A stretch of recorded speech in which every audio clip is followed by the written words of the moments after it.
Hello, this is Counterattack, and this is my first video game playthrough. And we're going to be playing through Crusader Kings III. I'm not an expert at this game by any means, but I'm going to play it as a tutorial. Let's go ahead and jump in. Now, if you're familiar with the game, you may have noticed there's no music playing right now. I find it distracting while recording, so music's turned off. If you're new to the game, this is what it looks like when you're starting the game.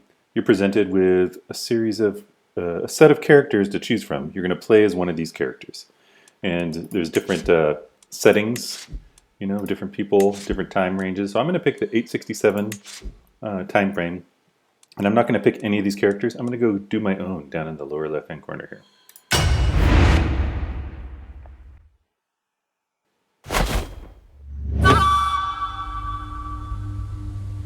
So here we are. In Crusader Kings, you were leading a family in a historical setting, in this case 867 in the old world, and you're going to primarily play as the head of a family. So I played this game a bit. Again, I'm not an expert, but I happen to know that there's two categories of play or government, I guess, that's available amongst all these nations here. There's tribal and feudal. There's others, I believe, but I want to play feudal power for this tutorial because that's what I'm familiar with. And I'm going to play one in Europe because I'm more familiar with the European feudal powers, so we'll come into Europe here.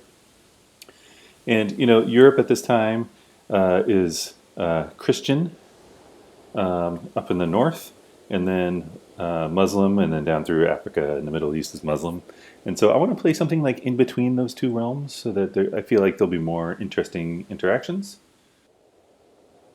I also want to play like a sovereign nation, like it's not like a vassal of another nation.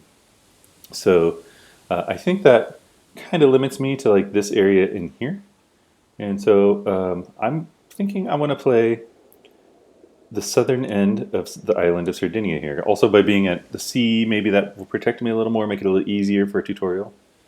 Just want to point out, though, like some of these large kingdoms, I suppose you'd call them, they're actually composed of lots of little counties, essentially, or duchies and counties.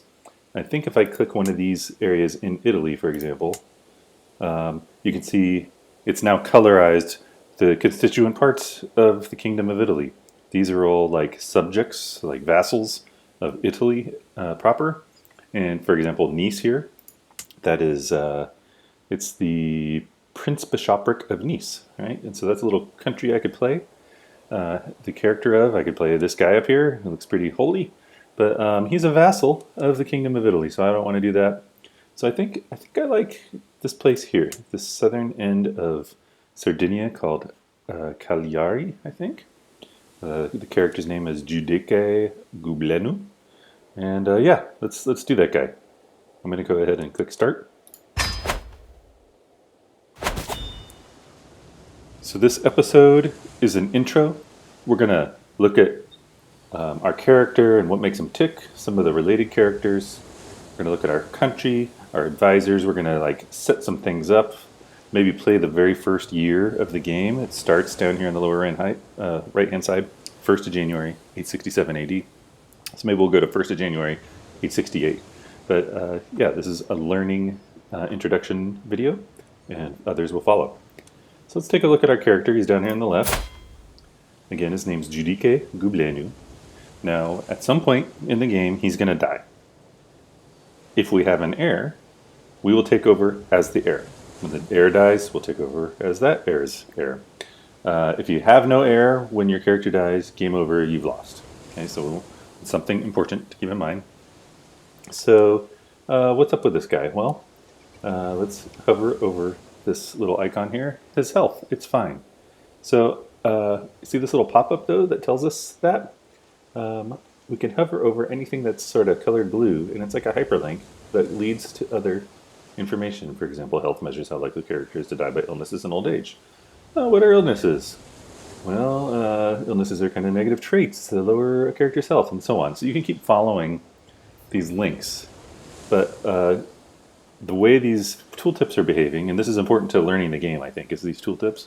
They're not the default setting. So let me show you the setting I have, because I think this is probably the nicest setting. So let me hop over to game settings. Down here. We're going to go to game. And there's a bunch of rules about tooltips, okay? And I don't recall what the default is. I guess timer lock is the default. It says it there. So I like timer lock. And then the tooltip delay, that's how long you have to hover for it to pop up, is like 1/3 of a second. Okay, so I think I set that from some other setting.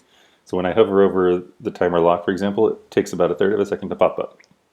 And then I set the lock delay to about 1/3 of a second. Let me put it to like 2.5 seconds-ish. So watch, here's the tooltip, and when I go hover over it, it disappears. That's because, look in the upper right-hand corner, there's like a little timer. That timer has to finish and then it'll lock. Okay, and then you can hover over it. So I find it annoying waiting a long time. So I'm going to set it to like 1/3 of a second. And now it locks instantly. And then I can go hover on other things in it. Okay? So just in case you're new and unfamiliar with that. So anyway, our man Giudice here, like we said, he's healthy. He's 46. Seems kind of oldish for this time frame. Looks like he is homosexual. Okay. And yeah, homosexuals are attracted to characters of their own gender. Yeah, that's not a surprise. Okay, but he does have a female spouse, Judessa. But let's go down here though. These things here, these square icons, those are very important to your character and the related characters, and they drive his traits here. Okay, if I've played this character multiple times, like I reloaded the game, and he would have different traits here and different numbers here, so it's randomized. Now let's take a look at his traits. So he's wrathful, okay, and this is going to affect these traits here as well as other things in the game. So he's wrathful, and we can see that harms his diplomacy skill a little bit, but it makes him good at martial skill, like military skill. He's not so hot at intrigue, which is like spying and plotting against others. But it does make him dreadful, so people will fear him more. And it unlocks an ability to punish criminals, okay? And it says he's quick to anger and fury, okay? That's something just to take into account. He's also brave, so that adds to his martial. Adds to his prowess. Prowess is his personal fighting skill. Martial is just like, you know, how good he is at leading armies and strategizing, right? But prowess is his physical fighting ability, so that's good. And it makes him much more attractive to others by being brave. And his vassals are, if he has any, find him more, to have a better opinion of him. But his chances of dying in battle are 100% more, increased by 100% because he's so brave, right? He's going to go into the battle. Brave characters like him, craven characters, which I did not know this word, is they do not enjoy being challenged or scared. So they don't like brave characters. But challenges or danger, Gablenu fears nothing, okay? What else about him? He's just. Okay, being just increases his stewardship ability, which is like how well you run your lands, okay? But it makes his intrigue difficult because you have to kind of be a little unsavory to perform intriguing or, scheming activities. But it makes him somewhat more learned. I'm not sure why, but it does. And his vassals like they like just liege. Just characters like him, and arbitrary characters don't. He has a strong sense of justice. Okay, I'm just going through this first time because it's important. He's a charismatic negotiator because of his education, and that gives him good diplomacy bump. And if he were to take on a lifestyle of diplomacy, there are lifestyles we can choose from to sort of, that's like what makes you tick and gives you bonuses over the course of the game. Well, I'll get a bonus if I choose the diplomacy lifestyle. And then what's this final one here? He's a diplomat. Oh, so it's very diplomatic. Independent rulers like him. When he's performing a scheme himself, that's like when you're just doing you're trying to modify someone's opinion or something, he gets a bonus, okay? Because he navigates the perilous waters of social interactions, deftly, okay?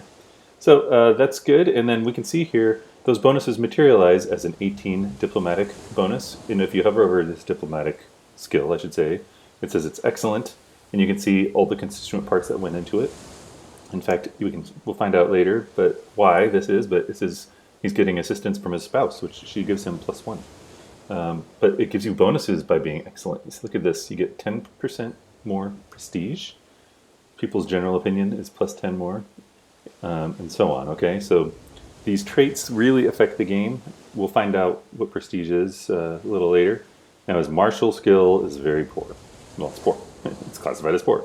You can see it affects his levy size. So that means he can't raise as many troops as someone that has better martial skill. Administrative. I'm just going through all these, for the first time here. Gets him more taxes. That's good. His intrigue is poor. That's not so hot. His learning is terrible. And his prowess on the battlefield is good, so that's good. And you see it's coming from being brave. Okay, what else about him? Well, this is his dread, which is 0. Now he's, I'm not sure why it says 0, because it says +20 wrathful, but maybe it grows over time. Okay, so dread is how much people fear him. He's got $49, or probably ducats, duca. Here's his prestige. So prestige is a currency. These are actually currencies. Like, you can spend gold on things. Prestige is a currency. This is, I guess, how well he's viewed in the world. And he's considered established. He's not famous. But we spend prestige on certain things, and we're getting 1.6 a month. Okay, we have to, it's important to have prestige. There's also piety. This is like how people view him in the religious world. So currently dutiful, and it's increasing 1.2 per month. And this is his military strength. They're in their barracks right now, but if they were raised, we would have 668 levies, 4 knights, 100 bowmen, and 200 pikemen. Okay, we'll look more into that later.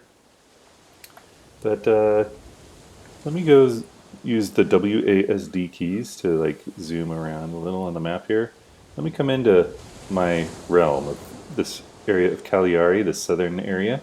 And if I hover over these titles here, I have 3 titles, meaning they are rightfully mine. My children will inherit these lands. If I hover over the Judicado of Cagliari, which is a county, that's the political size of this area, it's a county, meaning a ruler of this would be considered like a count.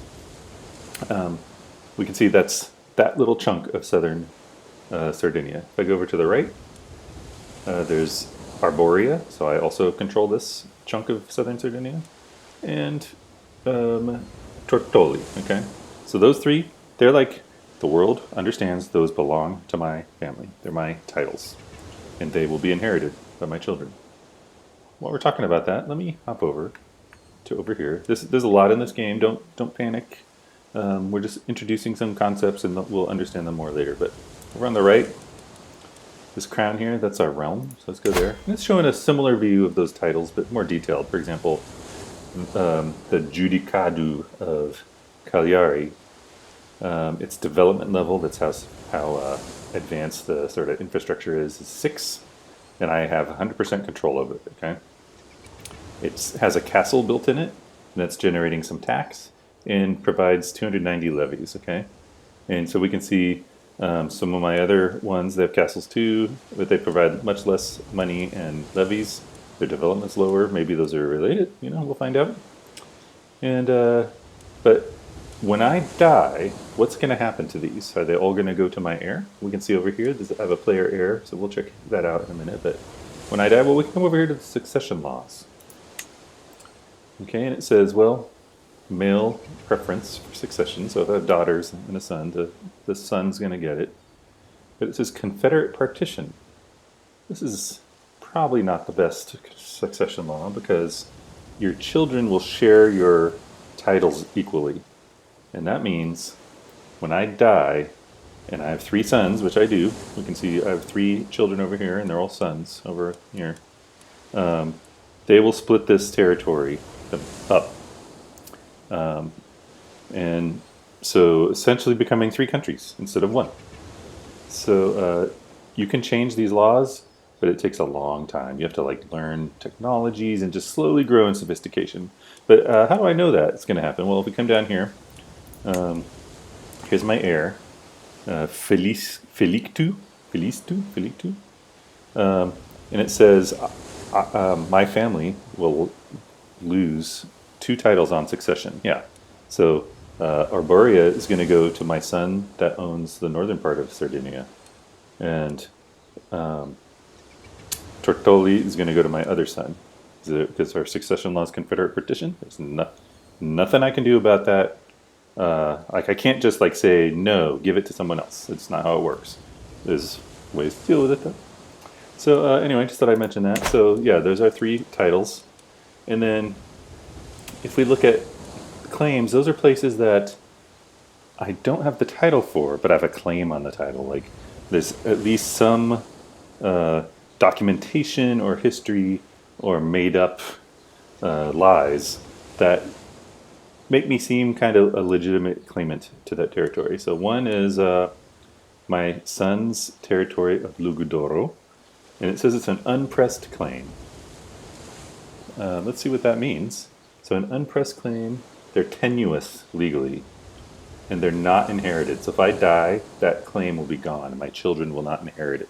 So there's more legally binding claims that could be inherited, but not this one. So I want to try to maybe get control of that county before I die. That's like a long-term goal for this character. And the other county owned by my son as well, okay? And then this one, Duchy of Sardinia. That's a, look, you notice Sardinia is completely highlighted. Every county, all 5 counties that make up Sardinia are highlighted. And so that's because the county is the smallest political unit. So here's a county, right? That's the smallest political unit that you can have a title to in the game. Well, there's a higher level political unit called a duchy. And so that is essentially saying that the 5 counties combined make up this thing called a duchy. So I could form the Duchy of Sardinia. Again, it's an unpressed claim. It doesn't. That title doesn't exist. I would have to create it. In fact, let me click this and see if I can do that. Yeah. So I can create it, and it's going to say it's going to take these 5, which are in 2 different realms, my realm and my son's realm, and create a new title called the Duchy title, and then I can own it myself. And so so that could be inherited. I know this is like a lot to take in, so let's just go with it for the moment. But this might be another good goal for me before I die, because it's also unpressed. I need to have 3 de jure counties under my control, meaning they're legitimately mine, not illegitimately. And I have 3, so there's a check mark. But I also need 200 gold. I only have 49. That's going to take a while to get. And then when I do that, it'll give me 300 prestige. But so all I need is 200 gold and keep those 3 counties I have, and we can do this. Okay, so that's 2 goals. Try to become the Duke, so form the Duchy of Sardinia, and it'd be nice to get control of my son's territories here. Okay, there's more setup. So before the game starts, right, it's paused. So it's paused down here. It says paused in the middle of the screen.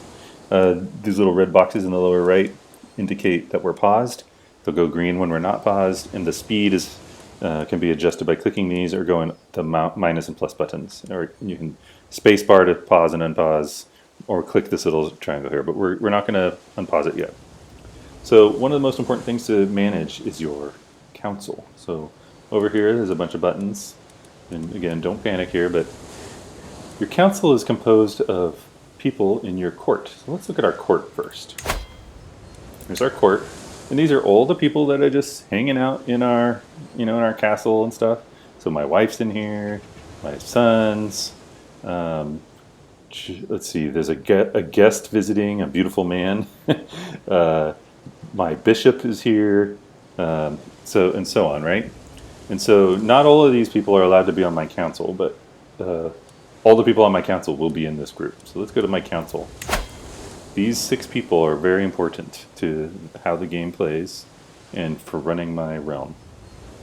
First there's my wife, okay, and then there are 5 people assigned to essentially the 5 traits of that my character has, right? There's these 5 traits of diplomacy, martial, and so on, right? So here's my marshal advisor or council member, right? And he's doing martial stuff, right? And here's his skill level, 9, which is average, okay? Here's my spy master, which is the purple color. Marshal's red, spy master's purple. He's terrible at it, okay? So we need to fix this. He's the wrong person for the job, right? My son is my steward, but he runs my lands, collecting taxes, things like that. He's average, okay. These are not that great, but look at this guy. My chancellor's excellent diplomacy, so he's probably got the right job. And then actually my bishop's excellent, but I couldn't really change him if I wanted to. I mean, there's certain ways to get rid of him, but I can't just reappoint him because he's appointed by the leader of my religion. My religion is over here, Orthodox. And yeah, the head of the faith is the ecumenical patriarch Ignatius. He's the one that appointed him. Okay? But my bishop here, his opinion of me is -20. Let's see why. Well, my reign has been short, so we'll fix that because my reign will get longer. And he doesn't accept my culture. It's -26, so we are Sardinian culture. And he is probably Greek. Let's click him. So yeah, he is Greek. See over here, his Greek culture. And what am I again? I am Sardinian culture. So he doesn't really like me because of my culture, but we can make him like us. He likes us because of our diplomacy and bravery. But take a look at here, this little negative here. My realm priest, that's who this guy is, does not endorse me. And since his opinion is less than 1, I gain no levies or taxes from his church holdings. What does that mean? Well, when you have a bishop appointed, he has a church in your territory. So here it is right here. Right? And you can see that's the bishopric of Iglesias, and the lessee is my priest here. And yeah, so this is, he collects from this, what is this called? Well, it's a bishopric. And what is this? Barony. Okay, so the smallest unit, political unit that you can control in the game is a county. So this is the county Cagliari. But counties are subdivided into smaller units that you can manage separately. You can't own them separately. You can manage them separately. So this one over here, the bishop has been granted.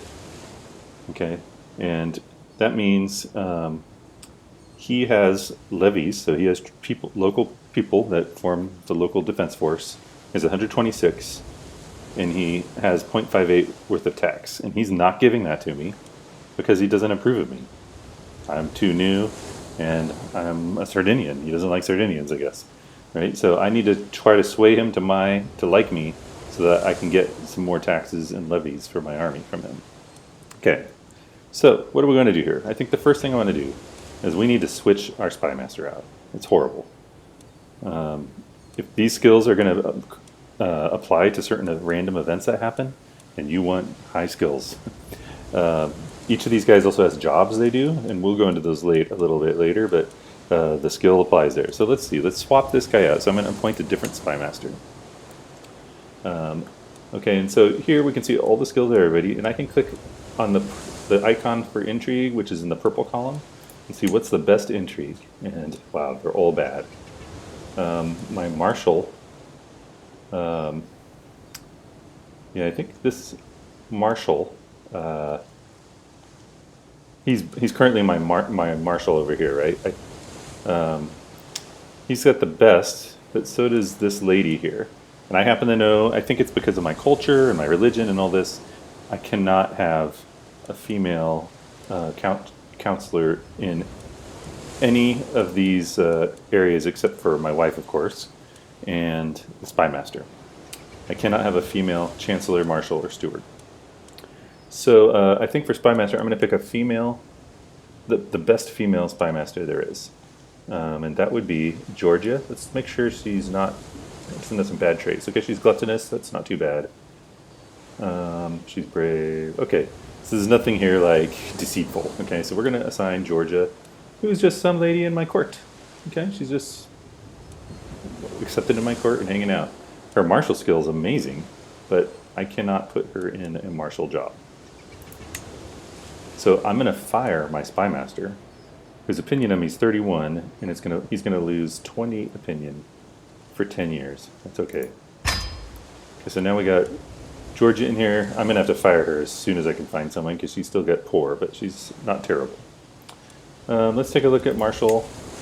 Yeah, so notice all the ladies in the list are gone because you can't have a female marshal in this culture. He's the best marshal right now. Horrible. Let's take out Steward. Steward, I want a good steward for tax purposes. And Steward's color is green. And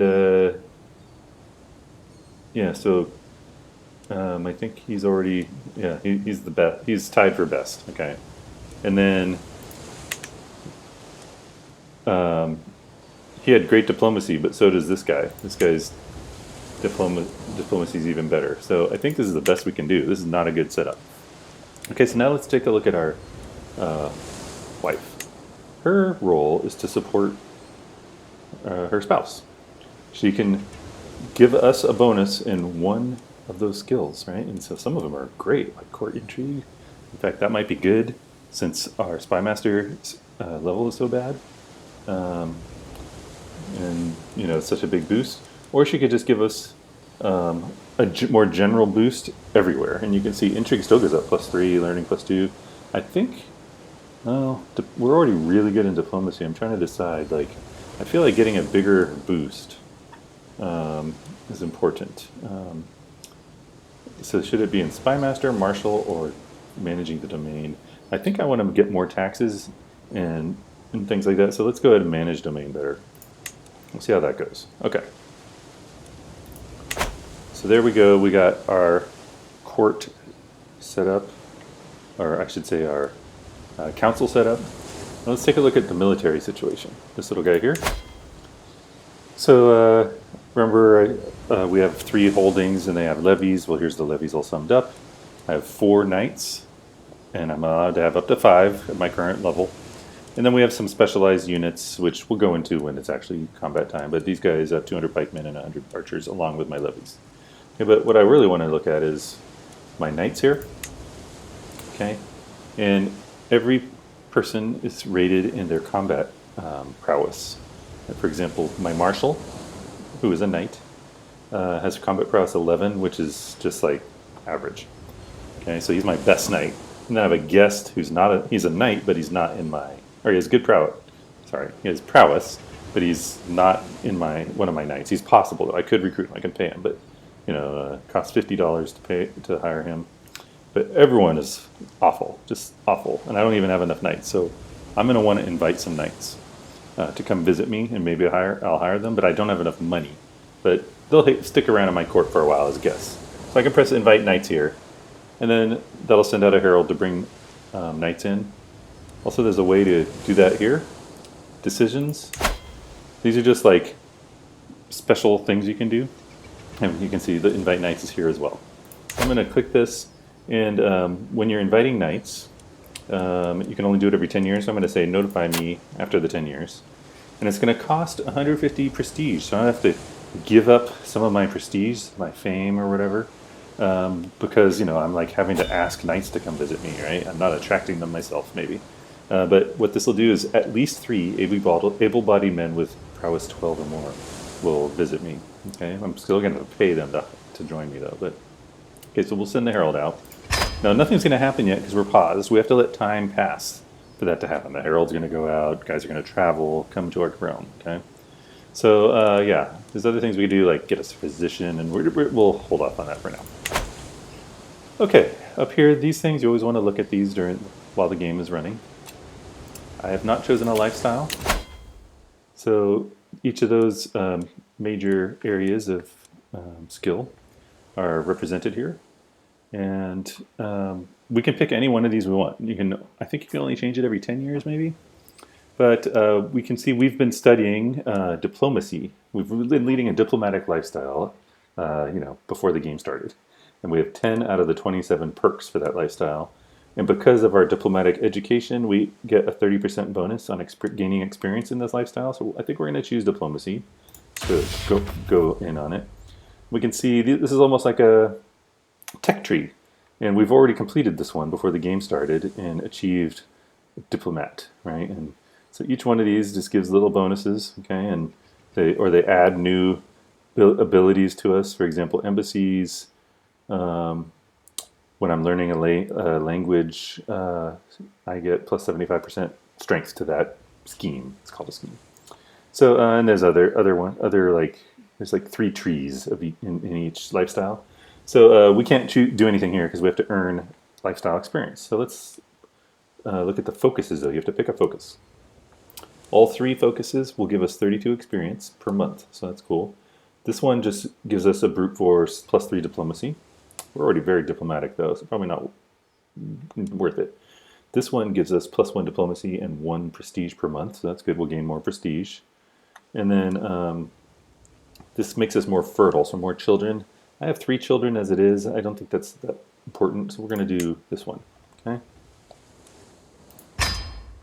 Okay, we've done that, and this will go away in a second. Oh, it did go away. Okay, so now this one says I have an heir who is unmarried. What's up with my heir? Well, he's honest, he's a little lazy, he's fickle. I'm not so pleased with him. He's a charismatic negotiator, so he probably inherited some of my diplomatic skill. So he's my primary heir, so he will get the capital when I die, and his brothers will get the other provinces. So let's find a spouse for him. Getting a spouse is important because when he takes over the land, his spouse will be assisting him. The spouse will be having children, hopefully, so he can have heirs. And a marriage can come with an alliance, and a marriage, like a wife that has certain traits, could bestow them on their children. For example, this lady, Yulia Moisusti, she has a physical trait of club-footed, and it says it's congenital, so a child could be club-footed. And you can see that would be -2 prowess, -10 attraction, because it's not pleasing to look at, I guess. But other club-footed characters dig her. It's hilarious. So it's just funny little details, you know. Ideally, we would not want club-footed children, so we might not want this character in our genetic pool, so to speak. So I'm going to go ahead and sort. There's like eligible ladies everywhere, and it's already set up to fertile because we want children, right? So I'm going to filter by fertile. I guess females, this time and age, is always going to be female for a male. But I want the religion to be Orthodox. That's sort of a role-playing thing, but you know, I can imagine non-Orthodox wife could cause some grief. You know, who knows? You know, back in these days. And I want to see I want one that has inheritable traits that are good. Right? I think all the bad ones are filtered out. Now look at this lady. So she is pretty, which helps with diplomacy, fertility. So potentially could have children that are pretty. We have a red trait here, so she's vengeful. That could be negative. And she's paranoid. Okay, so that's not good. But she does come with an alliance. The Barony of Schumann, which I've never heard of, but it's probably not that big a deal. I tend to like intelligent traits. So this one's like anything with a candle is sort of good intelligence. She's callous. It could be worse. Calm, diligent. Okay. So she's Greek. She's Orthodox. She's lowborn, but almost all these are lowborn. This little flag here. This is the only non-lowborn. I think we're just gonna pick this lady. Okay, and notice there's an inheritable trait if this marriage happens, and it says it will happen down here. Her personal prestige is going to go up by 400 because she's marrying up, right? She's lowborn and she's marrying into royalty. And then my son's prestige is going to go down, which doesn't matter for me right now, but when I pass away and he takes over, it will matter. That'll become my prestige. He's going to lose 100 prestige for marrying low, but that's okay. There's a chance of children medium, which is fine. We'll send a proposal off. Okay, so now our heir is taken care of. Now here we have some situations, and you always want to be watching these. So we can declare wars. We're going to ignore that. Right click to get rid of that. We already know about creating a duchy. We'll think about that. I can hire a court position. Not now. I need my money to hire knights. I have a few knights, yes. Well, I already sent out for knights. I can inherit titles. So it looks like I'm third in line for inheriting Galura from my son. My son, Judike Orozku, Orzoku, and also his other place. So I'm third in line. So I could do some schemes to try to get into first in line, like murder his children, but I don't think that's an option for my character. We'd have to see. I don't think his traits allow that. We'll get rid of that. Oh, and my son, my heir, my designated heir, is first in line. So if that other son dies, my son will inherit these. But I'm in good terms with that son. It's plus 100. So, like, if he were to die, I mean, I could try to make him die so my heir gets these. But no, he's my son. He's cool. But, technically they're in another country. My son is not part of my country, that one son. I have some other family members that can get married. It's the heir. Well, I already sent off a marriage proposal for my heir. And then my other son, Constanzu. Yeah, so here's the same pool of ladies, except for the one that we've already sent a marriage proposal out. What's this?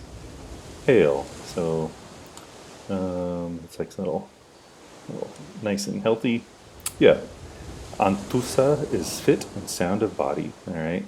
And what's this? Diligent. I mean, look, gregarious. I love these traits. What a wonderful woman.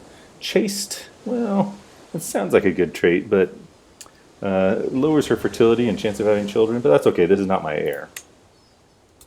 Again, lowborn. Okay, so we got that taken care of. Now this is, I'm not endorsed by my suffragan bishop. We already talked about that. So what I can do is I can launch a scheme on him. And you can see there's a couple schemes, like I can learn his language. So learning Greek might be a good thing to do at some point. Because I'm interacting with so many Greeks, because I'm Orthodox faith, you get more Greek interactions, right? But I think I'm going to sway him, to attempt to sway Hippolytos to improve his opinion of me. Okay? It says there's a 94% chance that his opinion of me will increase by 25. That will get me above 1. And then he'll start giving me more not more, but some taxes and levies. Okay? So we'll start that scheme. Okay? And I think that's about everything I want to do right now. Okay, so we're going to start the timer. We're going to start, we're going to unpause the game and let it play, and I will probably fast forward in certain areas until something interesting happens. And, with such a small realm, initially there's not going to be a lot of things happening, so you do a lot of fast forwarding, but I'm just going to run it at speed 3 and pause when something happens. Here we go.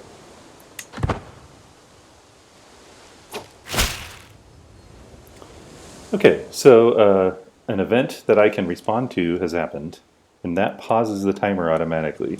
And you can see down here, it sort of means like pause, but will resume as soon as I respond. It says my son and Constantu married, and she's a minus 20 opinion on me, but maybe we'll be able to change that over time. And then we'll just say excellent. Playing again. Okay, the other marriage occurred. It's to my heir. And she also doesn't like me. Incidentally, we should check why she doesn't like me. Over here, well, my reign has been so short. She doesn't accept my culture, right? Or vice versa. So she's Greek, and I'm Sardinian, kind of different. And then one of our personalities are of calmness versus wrathfulness. Don't mesh. What was she? She is calm and I'm wrathful. So anyway, keep going. Okay, a knight has arrived. So I only knew that happened because this thing popped up and it plays a little sound. It does, when a knight arrives, it does not pause the game because you don't have to react to it. So they just arrived into my court, so I can go find them in my court. But let's go see what Simeone looks like. He already likes me. His prowess is 16, so that's great. But if I right-click on him to see if I can hire him, 16 prowess is going to cost $60. I only have, or ducats. I don't know how to say that. It's going to cost 60 gold, and I only have 51. So we'll have to wait and get some more gold if we want to hire him. But he seems pretty good on the surface.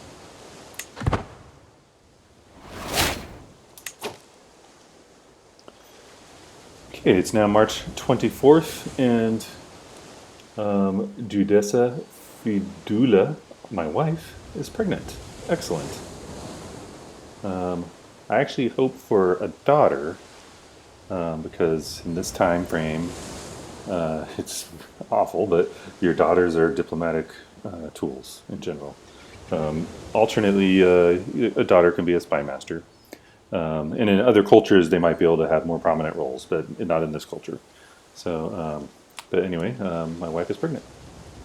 Let's go see what's up here. Is this just reminding me my bishop doesn't like me? Yep. Okay. Thank you. Continue. Okay. A little sound played and a little thing popped up. This is one of those things like does not pause the game, and I think these typically will go away after 30 days. And if you're running on the fastest speed down here, you might miss it. So, but let me click this. So it looks like my son, Judike, who owns the realm to the on the north side of the island, wants an alliance with me. Okay, that makes sense. Maybe that's a baby step to us like joining our nations together. So yeah, I will accept that. And let's see, did that show up here? Yes. So looking at my son, it shows he has an alliance with me. If I click me, I have an alliance with my son. And so we can call each other to battle if we need to. So yeah, let's keep. Oh, we got a couple things here. Bishop. What's going on here? Wars. I have a few knights. Yeah. Well, I have knights being called in. So let's continue. It's 16th of June now, and I'm pausing because I have 60 gold. And I think I want to go hire that knight that came in. Let's go see. He's in my court. We can see guests show up with a little icon here showing they can be invited into my court. And I forgot there's this beautiful man visiting. Who is this guy? This beautiful man. His traits aren't that great. Yeah, I don't know. I don't need him. But this guy, he's got 16 prowess. So we're gonna bring him in for 60 gold. Yep. And he's gonna gain a temporary 15 opinion on me, which will erode over 1.2 per year because he'll be grateful. Okay. So he's in my court. And I think he had a diplomacy of 11 or something like, or a steward level of 11. Yeah, he'd be a better steward. Wait, is that who I just hired? Who is this? I think it is. Yeah, so he would be better than, I think this is my son. He'd be better than my son. Sorry, son. You're going to inherit stuff. So this guy's I'm going to fire my son. He lost 20 opinion on me, but he was at 100, so it's cool. So I got a slightly better steward. So that's one way you can improve your court. And let's go see. So he had good prowess, right? So let's go look at our knights. And here he is. So he is our best knight. Okay. So still waiting for at least a couple more knights to come in. Let's continue.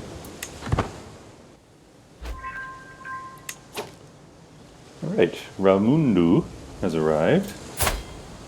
He's a Sardinian.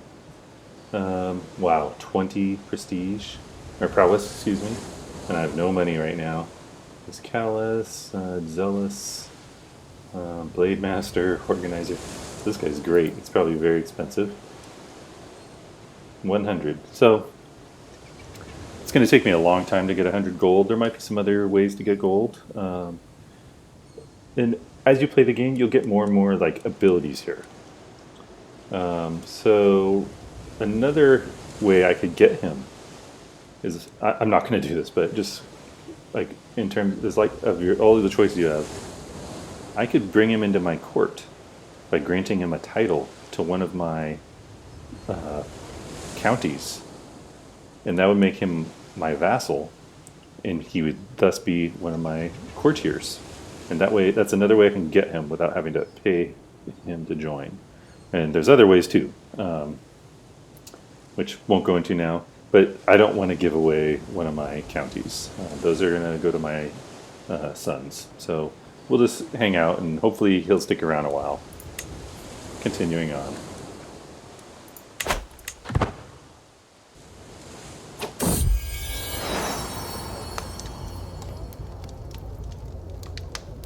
Okay, so another event happened. My wife had 2 children. It's like a boy and another boy. So we have 2 boys born into the family. Okay, and I don't know. Actually don't know if this affects the game at all, but you can choose how to name your child. I don't know which one's selected now, but I'm just going to go with Vicente and Gublenu, but you can name them after an Orthodox name, a Sardinian name, after an ancestor, and so on. Maybe the defaults, and after a family member. So we're just going to take those, okay?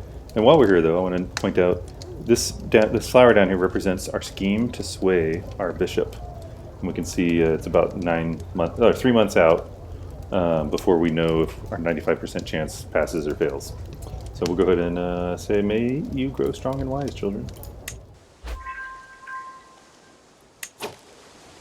Okay, and days later, we've swayed our bishop by 25 opinion, so he now likes us a little bit. So that's good, and that means, and we got the thumbs up from him, he's now giving us 0 taxes per month. He's only raising, well, yeah, I'll have to go see what he's raising, but 15 more levies out of 15. And let's see, down here in the bishopric, let's see, I mean, his tax is very low, so he's giving us like about 1/3 of it.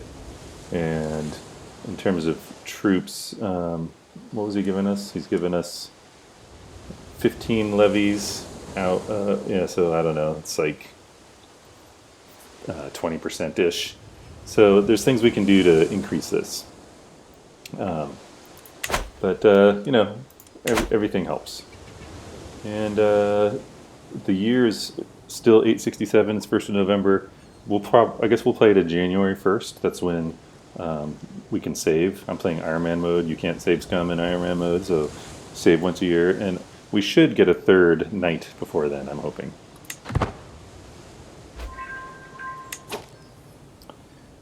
Okay, it's December 9th. We didn't get another visitor. I want to point out I left my scheme in place. Even though we increased our bishop's opinion of us, it just stays in place, and we're going to continue on him.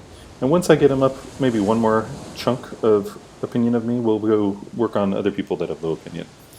Okay, but what's up with Pirilu here? Pirilu, he's got 15 prowess, which probably means he's too expensive. 65, okay?